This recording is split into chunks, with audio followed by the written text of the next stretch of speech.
हाँ जी स्टूडेंट्स, बेटा आज हम क्लास 12th में यूनिट 7 स्टार्ट कर रहे हैं।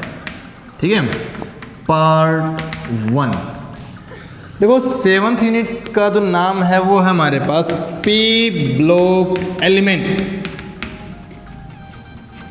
तो पी ब्लॉक एलिमेंट तो आपने +1 क्लास में भी स्टडी किया होगा, लेकिन उसके अंदर सिर्फ आपने 2 ग्रुप स्टडी किए थे, लेकिन इसके अंदर टोटल हैं कितने, 6 ग्रुप। तो आपने देखा होगा इस तरीके से कुछ एक डायग्राम आपने केमिस्ट्री बुक में देखा हो ना, रफली सा एक डायग्राम बनाता हूँ, पीरियोडिक टेबल जिसको तुम बोलते हो। अब इसके अंदर आप क्या करते हो, 118 एलिमेंट्स को पुट करते हो और उनकी इजी वे से स्टडी करने के लिए ग्रुप में वही एलिमेंट पुट करते थे जिनकी प्रॉपर्टी क्या होती थी, सिमिलर होती थी। लेकिन हमने इसको फर्दर 4 ब्लॉक में भी तो डिवाइड कर दिया था ना, जिसमें हमने बोला था कि लास्ट इलेक्ट्रॉन अगर एस सब सेल में आता है तो उसको हम एस ब्लॉक में पुट करते हैं, लास्ट इलेक्ट्रॉन अगर पी सब सेल में आता है तो उसको पी ब्लॉक, ये डी ब्लॉक, और ये हमारे पास क्या आ गया भाई, एफ ब्लॉक। अब एस के अंदर 2 इलेक्ट्रॉन आते हैं तो जो फर्स्ट 2 ग्रुप हैं वो किसके हैं, हमारे पास है एस के हैं।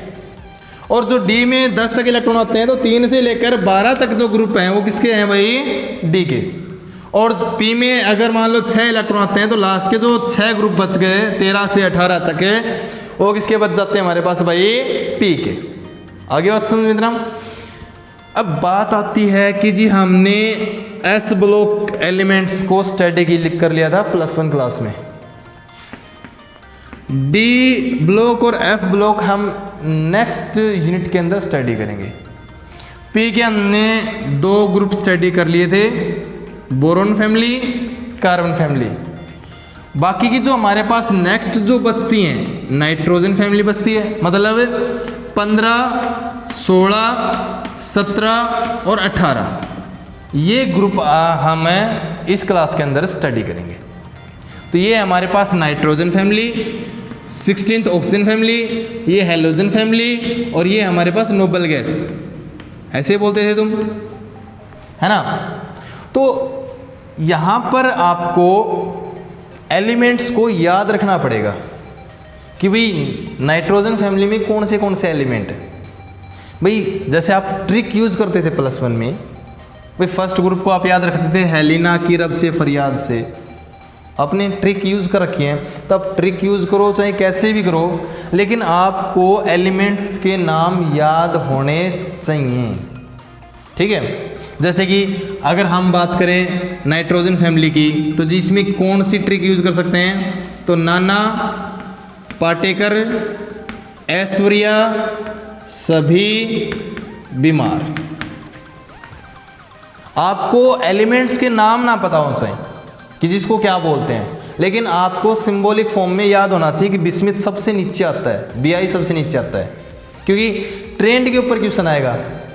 भाई इनके हाइड्राइड दे देंगे या फिर कुछ भी ऑक्साइड दे देंगे, उनका मेल्टिंग बॉइलिंग पॉइंट पूछ लेंगे, एसिडिक कैरेक्टर पूछ लेंगे, कुछ भी पूछेंगे, लेकिन कम से कम पता तो होना चाहिए ना कि कौन सा एलिमेंट ऊपर है, कौन सा एलिमेंट है नीचे है।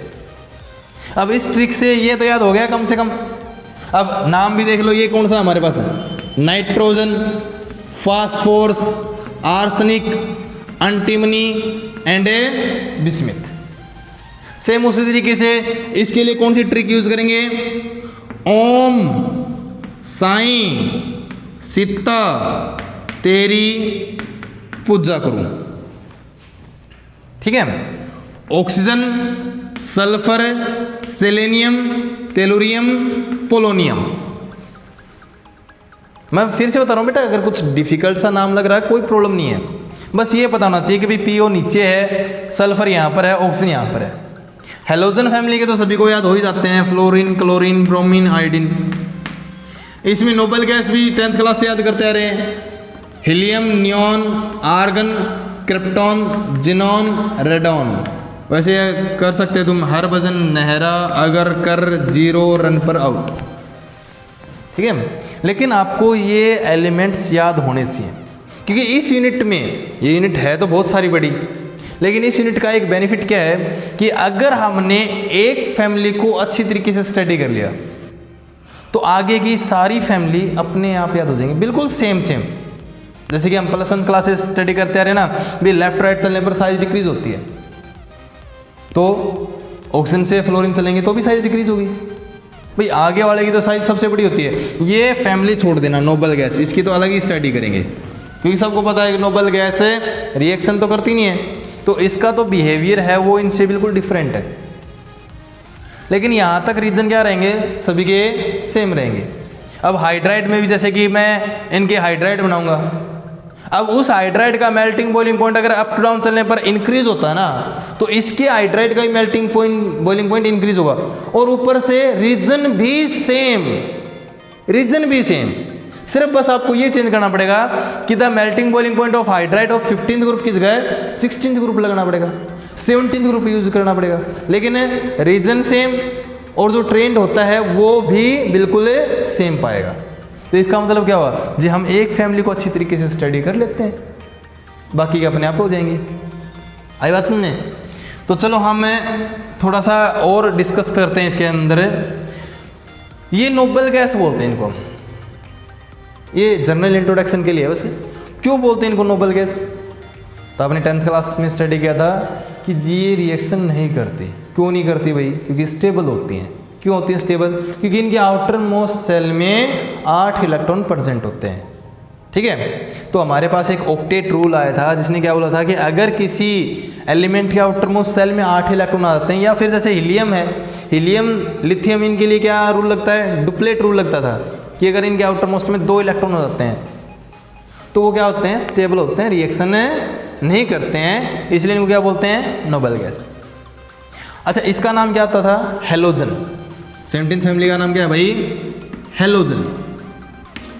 हेलो मीन्स सी, जन मानी जनरेट, मतलब सी से, समुद्र से मिलने वाले एलिमेंट। तो आपको पता है कि ये समुद्र में पानी खारा होता है ना, आप बोलते हो कि इसमें क्लोरीन बहुत प्रेजेंट है, आयोडीन भी बहुत ज़्यादा प्रेजेंट है, तो ये सी से जनरेट होते हैं, इसीलिए इनको क्या बोलते हैं हमें?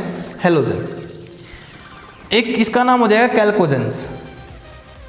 उसको क्यों बोलते हैं? क्योंकि उसका मतलब क्या होता है? कैल्कोजेंस का मतलब है और। तो आपने 6th यूनिट के अंदर स्टडी किया होगा कि जो मोस्टली जो एलिमेंट होते हैं अर्थ क्रस्ट के अंदर है, वो किस फॉर्म में प्रेजेंट पाए जाते हैं? या तो ऑक्साइड फॉर्म में मिलेंगे या सल्फाइड फॉर्म में मिलेंगे, तो और की फॉर्म में मिलते हैं ना ये। इसका नाम क्या हो जाएगा? पिनोकोजेंस। पिनोकोजेंस क्यों बोलते हैं हमने? क्योंकि उसका मतलब क्या होता है? सफोकेशन होता है। सफोकेशन मतलब घुटन। ठीक है, आपने देखा होगा इनकी जो स्मेल है, इनके जो कंपाउंड होते हैं, जैसे कि अपने नाइट्रोजन का अमोनिया जो कंपाउंड है वो आपके उसके बारे में सुना होगा आपने। ठीक है, जो वॉशरूम में वगैरह में स्मेल आती है वो क्या होती है? घुटन वाली स्मेल होती है, बहुत ख़राब स्मेल होती है। फास्फोरस आपने सुना होगा, बहुत पॉइजनस नेचर होती है इसकी। ठीक है, तो इनसे घुटन होती है, इसलिए इनको क्या बोलते हैं? हमने पिनोकोजेंस बोल दिया। नेक्स्ट इसके अंदर हम क्या करेंगे, थोड़ा सा +1 के टॉपिक्स के बारे में देखें। तो आप क्या बोलते थे कि जी एटॉमिक साइज, एटॉमिक साइज तो याद होगी ना, 2 एटम के सेंटर्स को ऐड किया था और उसको क्या किया था हमने? हाफ किया था, कि half distance between the 2 nucleus of adjacent atom. याद आया होगा? ऐसे डायग्राम बनाते हो आप, 2 सेंटर को अटैच करते हो, इसका हाफ ले लेते हो तो क्या निकल जाती है? एटॉमिक रेडियस आ जाती है। अब इसके अंदर थोड़ा सा वो ट्रेंड फिर से रिवाइज करो कि जी लेफ्ट टू राइट चलने पर, लेफ्ट टू राइट चलने पर ये जो एटॉमिक रेडियस होती है वो क्या होती है? डिक्रीज होती है। क्यों होती है? क्योंकि आप क्या बोलते हो कि जैसे कि मैं एग्जांपल ले लेता हूँ, मैं बोरोन, कार्बन, नाइट्रोजन, इतना ही ले लेता हूँ बस। इसका एटॉमिक नंबर क्या बोलते थे आप? 5, इसका एटॉमिक नंबर 6, इसका एटॉमिक नंबर है 7। एटॉमिक नंबर का मतलब क्या है कि इसके अंदर 5 प्रोटॉन हैं और 5 ही इलेक्ट्रॉन। तो पहली सेल में कितने इलेक्ट्रॉन आते हैं? 2। दूसरी में कितने बच गए जी? टोटल 5 आती है, यहाँ पर 3 आ गए। अब 6 है तो इसका मतलब इसके अंदर 6 प्रोटॉन, पहली में 2, दूसरी में 4 तक आ जाएंगे, अगले वाले में यहाँ पर 5 तक आ जाएंगे। तो आप क्या देख रहे हो कि इलेक्ट्रॉन तो सेम सेल में जा रहा है, लेकिन न्यूक्लियर चार्ज इंक्रीज हो रहा है। अगर न्यूक्लियर चार्ज इंक्रीज होगा तो अट्रैक्शन इंक्रीज होगा, अट्रैक्शन इंक्रीज होगा तो साइज क्या होगी हमारे पास भाई? डिक्रीज होगी।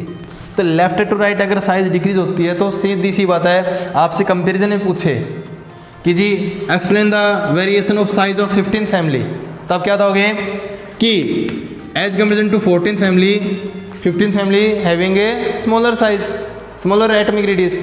आगे बात में रीजन बोल ही दोगे कि on moving left to right electron enter in the same shell and nuclear charge increases, hence attraction increases, so size will be decrease. Same उसी तरीके से अप टू डाउन चलने पर साइज क्या होती है, इंक्रीज होती है। क्यों? दो एग्जांपल ले लो, जैसे कि नाइट्रोजन का ले लिया, फास्फोरस का ले लिया। अब नाइट्रोजन का एटॉमिक नंबर कितना था, 7 था, पहले में 2, दूसरी में 5। अब फास्फोरस का एटॉमिक नंबर कितना होता है हमारे पास, 15 होता है। पहले में 2, दूसरे में कितने आते हैं, 8, तीसरे में कितने आते हैं, 5। तो आपने समझ गए होगे, यहाँ पर एक नई सेल ऐड की ना। अब नई सेल ऐड होने के कारण क्या हो जाएगा, न्यूक्लियस और इसके बीच में क्या होती है, डिस्टेंस इंक्रीज हो जाती है। अगर डिस्टेंस इंक्रीज हो जाएगी तो अट्रैक्शन कम हो जाएगा, अट्रैक्शन कम हो जाएगा तो साइज क्या हो जाएगी, इंक्रीज हो जाएगी। तो मैं ये सारी चीज़ें क्यों बता रहा हूँ, क्योंकि +2 क्लास में एक नया क्वेश्चन अराइज होता है।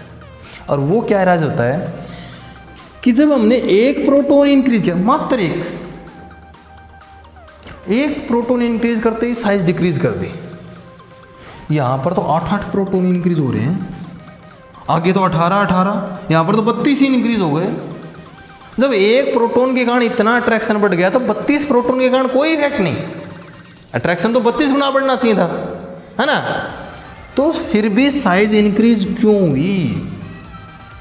तो वहां पर आप क्या बताओगे कि देखो प्रोटॉन बढ़ने पर अट्रैक्शन इंक्रीज होता है, कन्फर्म। लेकिन जो अंदर वाले इलेक्ट्रॉन होते हैं ना, वो बाहर वाले इलेक्ट्रॉन क्या कर देते हैं, रिपेल कर देते हैं। मतलब जितना अट्रैक्शन इंक्रीज हुआ उतना ही रिपल्सन इंक्रीज हुआ। तो एक दूसरे को क्या कर लेते हैं, ये काउंटर बैलेंस कर लेते हैं। अगर काउंटर बैलेंस कर लिया तो सीधी सी बात है, प्रोटॉन बढ़ने का कोई इफेक्ट नहीं होगा, आगे बात समझ। लेकिन हाँ, एक नई सेल ऐड होने के कारण डिस्टेंस जरूर इंक्रीज होगी, किसके बीच में, न्यूक्लियस और इलेक्ट्रॉन के बीच में, आगे बात समझ। लेकिन यहाँ पर जब हम नीचे जाते जाएंगे ना, बिस्मिथ और एंटीमनी तक है, तो यहाँ पर क्या जाती है, नीचे वाले एलिमेंट में अप सब सेल आ जाती है। उससे क्या इफेक्ट पड़ेगा, अप सब सेल का स्क्रीनिंग इफेक्ट सबसे कम होता है। आपने +1 क्लास में स्टडी किया होगा कि जो अंदर वाले इलेक्ट्रॉन बाहर वाले इलेक्ट्रॉन को रिपेल करते हैं, इसको क्या बोलते हैं हमें, स्क्रीनिंग इफेक्ट या शील्डिंग इफेक्ट, ठीक है। अब अप सब सेल का शील्डिंग इफेक्ट सबसे कम होता है। अगर सिंपल भाषा में बताऊं कि अंदर वाले इलेक्ट्रॉन बाहर वाले इलेक्ट्रॉन को रिपेल नहीं करेंगे, तो अब तो सिर्फ और सिर्फ क्या बचा, अट्रैक्शन बचा। तो एक नई सेल ऐड होने के कारण जो साइज इंक्रीज होनी चाहिए थी, वापस से क्या हो जाएगी, थोड़ी सी डिक्रीज हो जाएगी। आई बात समझ में? इस बात को काफ़ी ज़्यादा याद रखना, आप कर लोगे। तो जी हम जैसे ही अप डाउन चलते हैं तो साइज इंक्रीज होती है मान ले, लेकिन एंडिंग में बिल्कुल लास्ट डाउन में जाते हैं ना, तब साइज इंक्रीज होने के बजाय क्या हो जाती है, कांस्टेंट हो जाती है, इंक्रीज नहीं होती है। क्यों? Due to weak screening effect of a up sub cell. बस इतना लिख देना आपको, आगे बात समझ में। आगे सेम उसी तरीके से कि जी लेफ्ट टू राइट चलने पर आयनाइजेशन एनर्जी क्या होगी, तो पहले तो इनकी थोड़ी सी डेफिनेशन देख लो। आयनाइजेशन एनर्जी क्या होती है, इलेक्ट्रॉन एफिनिटी क्या होती है और इलेक्ट्रोनेगेटिविटी क्या होती है। फिर देखेंगे कि ये इंक्रीज होते हैं डिक्रीज होते हैं। लेकिन मैंने क्या बोल दिया, अगर इसमें समझा दिया ना कि अप डाउन चलने पर साइज सेम हो जाती है, सेम उसी तरीके से यहाँ पर भी साइज सेम होगी, यहाँ पर भी साइज सेम होगी। ये तो मैं पहले ही बता चुका हूँ कि एक फैमिली स्टडी कर लिया, समझो सारी फैमिली साथ चल रही है। अब इसी तरीके से यहाँ पर देखो, आयनाइजेशन एनर्जी क्या होती थी, ऐसी एनर्जी जो लूजली बाउंड इलेक्ट्रॉन, जो सबसे लास्ट सेल में जो इलेक्ट्रॉन है प्रेजेंट है, उस इलेक्ट्रॉन को निकालने के लिए जो एनर्जी की रिक्वायरमेंट पड़ती है, उस एनर्जी का नाम क्या होता है, आयनाइजेशन एनर्जी। मतलब the energy which required to remove the loosely bound electron in a isolated gaseous atom. Isolated gaseous atom क्यों बोला मैंने भाई, सीधी सी बात है। अगर मान लो कोई सॉलिड स्टेट में, पहले तो क्या आएगा, मोल्टन स्टेट में, फिर गैसियस स्टेट में, फिर मॉलिक्यूल से, जैसे कि ऑक्सीजन गैस ही है, अगर मैं इसको हीट दूंगा तो पहले तो बॉन्ड ब्रेक डाउन होंगे, इलेक्ट्रॉन थोड़े बाहर निकलेंगे। फिर ये isolated gaseous atom single form में आएगा, उसके बाद अगर एनर्जी देते हैं तब जाके इलेक्ट्रॉन बाहर निकलता है। आगे समझ, या सिंपल भी बोल सकते हो कि किसी एटम को कैटायन की फॉर्म में चेंज करने के लिए, किसी एटम को कैटायन की फॉर्म में चेंज करने के लिए जितनी एनर्जी की रिक्वायरमेंट पड़ती है, उस एनर्जी का नाम क्या होता है, आयनाइजेशन एनर्जी। आगे समझ। इससे अगले वाली है इलेक्ट्रॉन एफिनिटी। इलेक्ट्रॉन एफिनिटी क्या होती है, यहाँ पर इलेक्ट्रॉन बाहर निकाल रहे थे, यहाँ पर इलेक्ट्रॉन ऐड करेंगे। मतलब एक एक्स्ट्रा इलेक्ट्रॉन ऐड करने के लिए कितनी अमाउंट में एनर्जी रिलीज होती है या फिर रिलीज होती है, अब्जॉर्ब होती है। यहाँ पर दोनों फॉर्म में आएगा। दोनों फॉर्म में कैसे? अब मान लो हम नॉन मेटल को इलेक्ट्रॉन देना चाहें तो उसको तो इलेक्ट्रॉन की रिक्वायरमेंट है। वो तो इजीली, अगर हम मान लो फ्लोरीन के पास जाके बोलते हैं हाँ भाई इलेक्ट्रॉन चाहिए, राजी चाहिए, अगर ये इलेक्ट्रॉन गेन करेगा तो क्या हो जाएगा? इलेक्ट्रॉन गेन करते स्टेबल हो जाएगा। और स्टेबल चीज़ की एनर्जी हमेशा क्या होती है? कम होती है। तो ये कम कैसे करेगा? अपनी एनर्जी को रिलीज करके। आगे बात समझ में?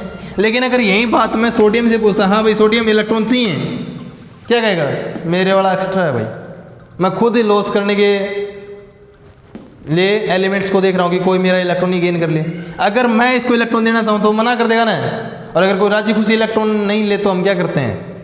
एनर्जी दे के इलेक्ट्रॉन देते हैं। तो अगर हम अपनी वाली चीज़ें देते हैं ना, तो मैंने क्या रखा है कि अगर आप कोई भी काम करते हो, आप किसी को कोई चीज़ डोनेट करते हो, तो हमारे अपनी वाली चीज़ हमेशा किस में लेते हैं? हमें पॉजिटिव में। हाँ, दूसरा कितना भी काम कर दे, दूसरा कितनी भी एनर्जी रिलीज कर दे, दूसरे वालों का काम को किस में लेते हैं? हमें नेगेटिव में। तो इनके लिए इलेक्ट्रॉन एफिनिटी नेगेटिव में आती है, इसके लिए इलेक्ट्रॉन एफिनिटी पॉजिटिव में आती है।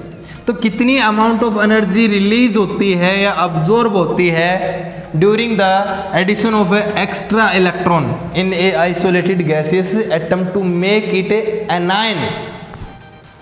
ठीक है, इतने सारे वर्ड याद ना रहे तो सीधे बोल दो, एटम को एनाइन की फॉर्म में चेंज करने के लिए जितनी अमाउंट ऑफ एनर्जी रिलीज होती है, अब्जॉर्ब होती है। लास्ट है इलेक्ट्रोनेगेटिविटी। इलेक्ट्रोनेगेटिविटी क्या होती है?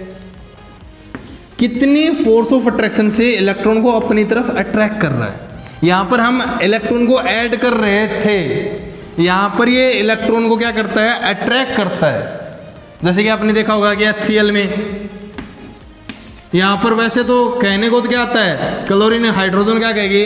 भाई मेरे पास 7 इलेक्ट्रॉन है हाइड्रोजन, 1 इलेक्ट्रॉन तुम अपने वाला दे दो तो 7 और 1 है 8। जब तेरे को रिक्वायरमेंट हो तो तुम ले लेना, है ना। एक्चुअल में बात तो हुई थी ऐसे स्टार्ट, लेकिन बाद में पता चला कि इसकी इलेक्ट्रोनेगेटिविटी बहुत ज़्यादा है, इसकी पावर ज़्यादा है। पावर ज़्यादा है तो इसका मतलब है ये अपने वाला इलेक्ट्रॉन तो पास रखेगी, हाइड्रोजन वाला इलेक्ट्रॉन भी अपने पास रखेगी। मतलब इसको तो सिर्फ दिखावे के लिए कि हाँ तेरे को इलेक्ट्रॉन दे रखा है। अदरवाइज इलेक्ट्रॉन डेंसिटी किसके पास ज़्यादा मिलेगी? क्लोरीन के पास। तो ये जो कैपेसिटी है इलेक्ट्रॉन को अपनी तरफ अट्रैक्ट करने की, इसी एबिलिटी को, कैपेसिटी को क्या बोलते हैं? हमें इलेक्ट्रॉन नेगेटिविटी। आई बात समझ में? तो इनके बारे में हम ट्रेंड नेक्स्ट वीडियो में करेंगे कि भाई लेफ्ट राइट चलने पर कौन सी चीज़ इंक्रीज होती है, कौन सी चीज़ें डिक्रीज होगी।